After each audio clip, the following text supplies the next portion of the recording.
বাংলাদেশে বর্তমান জাতীয় খাবার হয়ে গেছে কেক। এখন নাকি সবাই হচ্ছে 3 বেলা কেক খায়, আগে জানতাম না। বর্তমান কেকই নাকি হচ্ছে ভাইরাল। তো আমি চলে গেলাম ভাইরাল কেক খাওয়ার জন্য। ভাইরাল কেক খেতে আমার কিন্তু আগারগাঁও যেতে হয়নি। আমি চলে গেলাম আমার বাসার পাশে মোহাম্মদপুর সলিমুল্লাহ রোডের অপোজিটে ফুড ট্র্যাপে। এখানে শুধু কেক না, মোমো কিন্তু পাওয়া যায়। ছোট্ট একটা দোকান, অনেক সুন্দর দেখতে। আর ওখানে গেলে না আপনার অটোমেটিকলি মন ভালো হয়ে যাবে। যারা মোহাম্মদপুর এরিয়ায় থাকেন তারা কিন্তু চলে আসতে পারেন ফুড ট্র্যাপের এই ছোট্ট সুন্দর দোকানটিতে।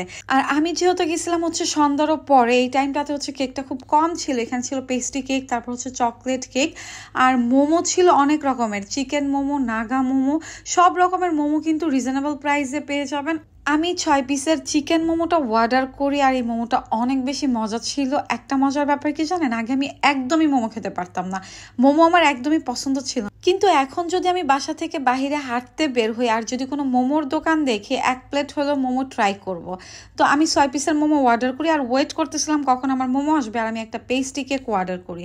এই কেকটা অনেক বেশি মজা ছিল। আর হ্যাঁ, আমি কিন্তু কোনো ভাইরাল কেক খেতে যাই নাই, নর্মালি হচ্ছে কেক দেখে মনে হলো যে এখন তো কেক ট্রেন্ডিংয়ে চলতেছে, সবাই কেক খাইতে যায় অনেক দূর দূর থেকে। তা আমার বাসার পাশে যদি কেকের দোকান থাকে আমি কেন খাবো না। তো আমি এই পেস্ট্রি কেকটা অর্ডার করি। এই পেস্ট্রি কেকটার দাম ছিল হচ্ছে 120 টাকা পিস। কেকটা অনেক বেশি মজা ছিল, এটা হোমমেড ছিল, খেলেই বোঝা যায় যে হোমমেড কেক। আর আমি যখন এই ফুড কোর্টটায় যাই আমার এত ভালো লাগে, এখানে লাইটিংটা অনেক সুন্দর ছিল, দোকানের ডেকোরেশনও খুব সুন্দর ছিল। আর এত সুন্দর দোকানের মধ্যে যদি পছন্দের খাবার থাকে তাহলে তার কোনো কথাই নাই। কেক যখন খেতে যাব দেখি মোমোও চলে আসছে। তো আমি কেক আর মোমো একসাথেই খাচ্ছিলাম, কোনটা রেখে কোনটা খাবো এটা বুঝতেছিলাম না। যেহেতু দুইটা খাবারই আমার পছন্দ, তো আমি কেকটা আগে ট্রাই করি, তারপর হচ্ছে মোমোটা খাই। কারণ মিষ্টি খাওয়ার পরে আমার ঝাল খেতেই হয়, আর মিষ্টি খুব একটা পছন্দ না, হালকা খাই। তো মিষ্টি খাওয়ার পরে ঝালটা আমার মাস্ট বি খেতেই হবে।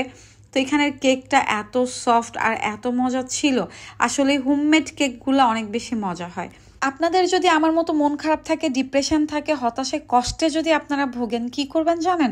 নিজে নিজে হাঁটতে বের হয়ে যাবেন, পছন্দের জায়গায় ঘুরবেন, বই পড়বেন, খাওয়া দাওয়া করবেন, কিছু সময়ের জন্য হলেও মন ভালো থাকবে। কিন্তু ডিপ্রেশন নিয়ে ঘরে একদম শুয়ে বসে থাকবেন না, তাহলে জীবন থেকে দুঃখ, কষ্ট, মন খারাপগুলো কিন্তু একদমই যেতে চাবে না। আমার মন খারাপ না থাকলে আমি প্রচুর হাঁটি, হাঁটলে হচ্ছে ডিপ্রেশন, কষ্ট কিন্তু একটু হলেও কমে আসে। কেক খাওয়া শেষ, তারপর আমি মোমোগুলা খাচ্ছিলাম। মোমোগুলো অনেক বেশি গরম ছিল, আমি গরম খাবার একদমই খেতে পাই না। যে কোনো গরম খাবারে আমি সবসময় 10 মিনিট 20 মিনিট লেট করি ঠান্ডা হওয়া পর্যন্ত, তারপর গিয়ে হচ্ছে খাবারটা খাই। আর যে কোনো শপে গিয়ে যদি বসি, খাবারটা যদি হচ্ছে মন মতো হয় তখন মনটা ভালো হয়ে যায়। আর এখানে আমার পছন্দের মোমো পেয়ে গেছি, মোমোটা অনেক মজা করে খেলাম। মনটা একদমই ভালো ছিল না, কিন্তু খাওয়া দাওয়া কন্টিনিউ তো করতে হয়, করতে হবে। নিজের একটু যত্ন নিতে হবে, নিজেকে একটু ভালো রাখতে হবে। এই কথাটা অনেক আপু ভাইরাই কিন্তু আমাকে বলেন যে আপু অনেক হয়েছে, এবার একটু নিজের যত্ন নাও। তো চেষ্টা করতেছি নিজেকে ভালো রাখার, নিজের একটু যত্ন নেওয়ার, মন ভালো রাখার। সবাই আমার জন্য দোয়া করবেন। তো এই ছিল আজকের ভিডিওটি ভালো লাগলে অবশ্যই লাইক, কমেন্ট, শেয়ার করে দিবেন। আর হ্যাঁ, আমার ইউটিউব চ্যানেলের নাম হচ্ছে নূপুর অফিসিয়াল। যারা যারা এখনো সাবস্ক্রাইব করেনি, আমি ভিডিওর স্ক্রিনে আমার চ্যানেলটা দিয়ে দিব, আপনারা ইউটিউবে গিয়ে এখনই সাবস্ক্রাইব করে দিবেন। আর যাদের আমার ভিডিও ভালো লাগবে না অবশ্যই কিন্তু স্কিপ করে দিবেন, জোর করে কি আমার ভিডিও দেখবেন না। তো এই ছিল আমার আজকের সুন্দর একটা ভিডিও, আশা করি আপনাদের ভালো লাগবে। ভালো লাগলে অবশ্যই কমেন্ট করে জানাবেন। আমার অনেক আপু ভাইরা আছেন যারা আমাকে অনেক বেশি বোনের মতো ভালোবাসেন, তারা সবসময় একটা কথা বলেন যে আপু তুমি মন খারাপ করে থেকো না, তোমাকে মন খারাপ দেখলে অনেক বেশি কষ্ট লাগে। তাদেরকে আমি বলতেছি ইনশাল্লাহ আমি চেষ্টা করতেছি হাসি খুশি থাকার জন্য। আপনারা সবসময় আমার জন্য দোয়া করবেন, আমিও আপনাদের সবার জন্য অনেক দোয়া করি, আল্লাহ আপনাদের ভালো রাখুক।